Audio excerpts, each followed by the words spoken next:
Hello, well, I'm going to talk about a couple of different things here. One of the things I'm going to talk about is the MDMZS Pro DCC system. This is a relatively inexpensive and basic DCC system that affords quite a few features and functions of DCC. It's a basic DCC system. It gives you up to, I believe it was 8 amps of power on the track. At a very affordable price, comparatively speaking. It does not offer some of the really ultra advanced features and functions of some of the higher priced DCC systems.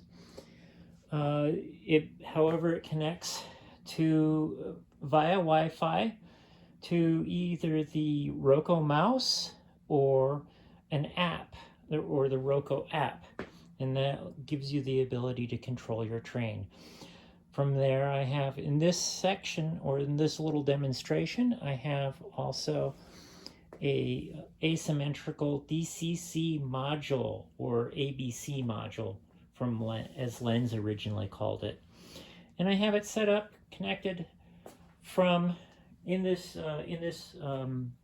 demonstration or example, I have it set up. This is the feeder coming off of my main track power, my main DCC track power.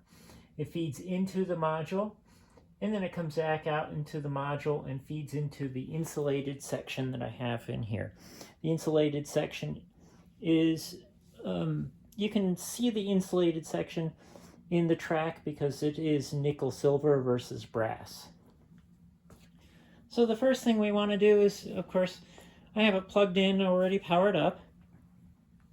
Because I'm going to go ahead and do my little demo here with my tablet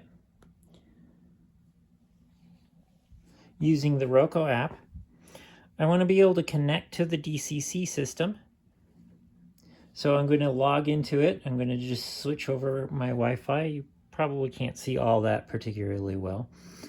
And on in my tablet here, there's a system called the MXIN Ion MZS Pro Wi-Fi.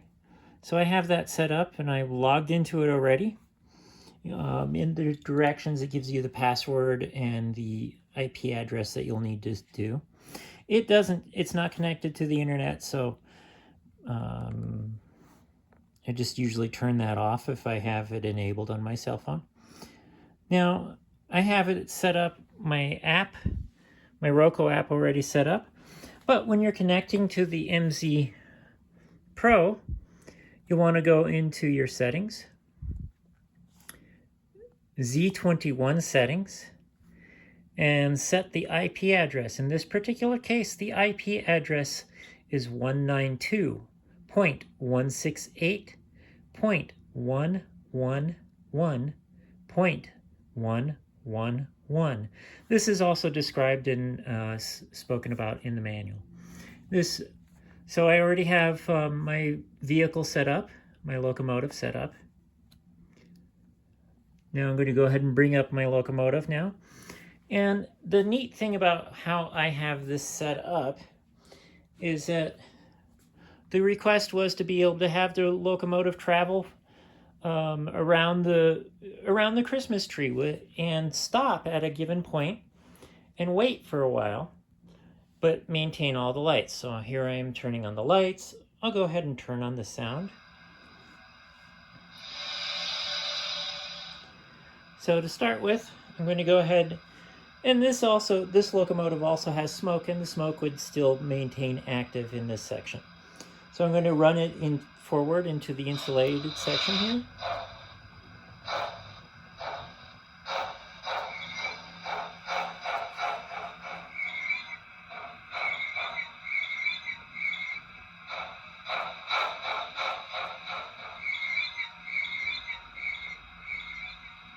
Oh, I need to decrease the stop time. But this stop time can be increased or decreased by setting one of the CVs. Now, the interesting thing about this one, I'll slow it down a little bit so it gives a little bit longer of a stop.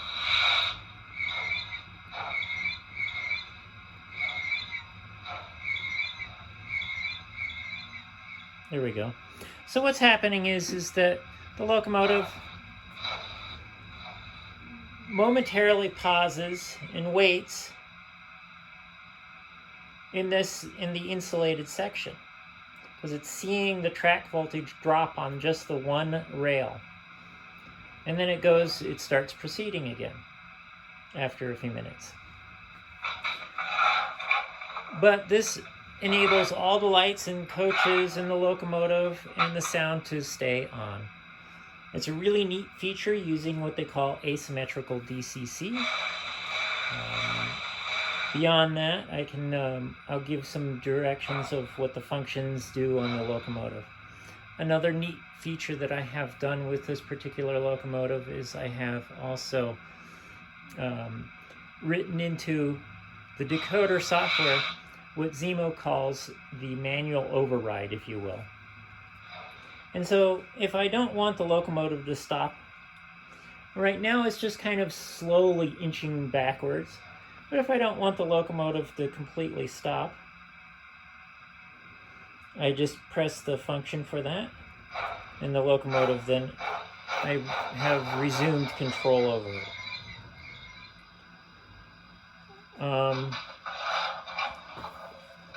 In a later version of the software on this particular locomotive, it can be set up so that it will, in the insulated section or sections in a straightaway, it will work as what is referenced as a shuttle, meaning that it'll get to that insulated section, stop, wait for a little while, and reverse its direction and go to the other insulated section. So again, this is a very basic DCC system, and I'm using a asymmetrical DCC module, and then connected to an insulated section. And there's many diagrams on wiring this, but basically I have, just as again a review, I have my power going into the MZS Pro.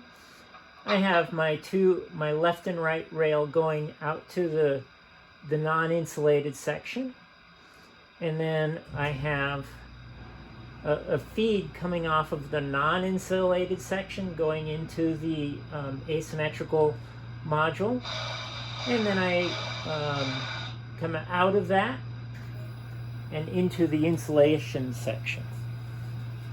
And this again allows for, or provides, the ability to very easily set up one insulated section. And again, in this particular instance, it is only one rail.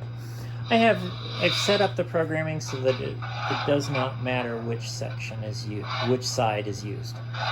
Thanks for watching. I hope you enjoy.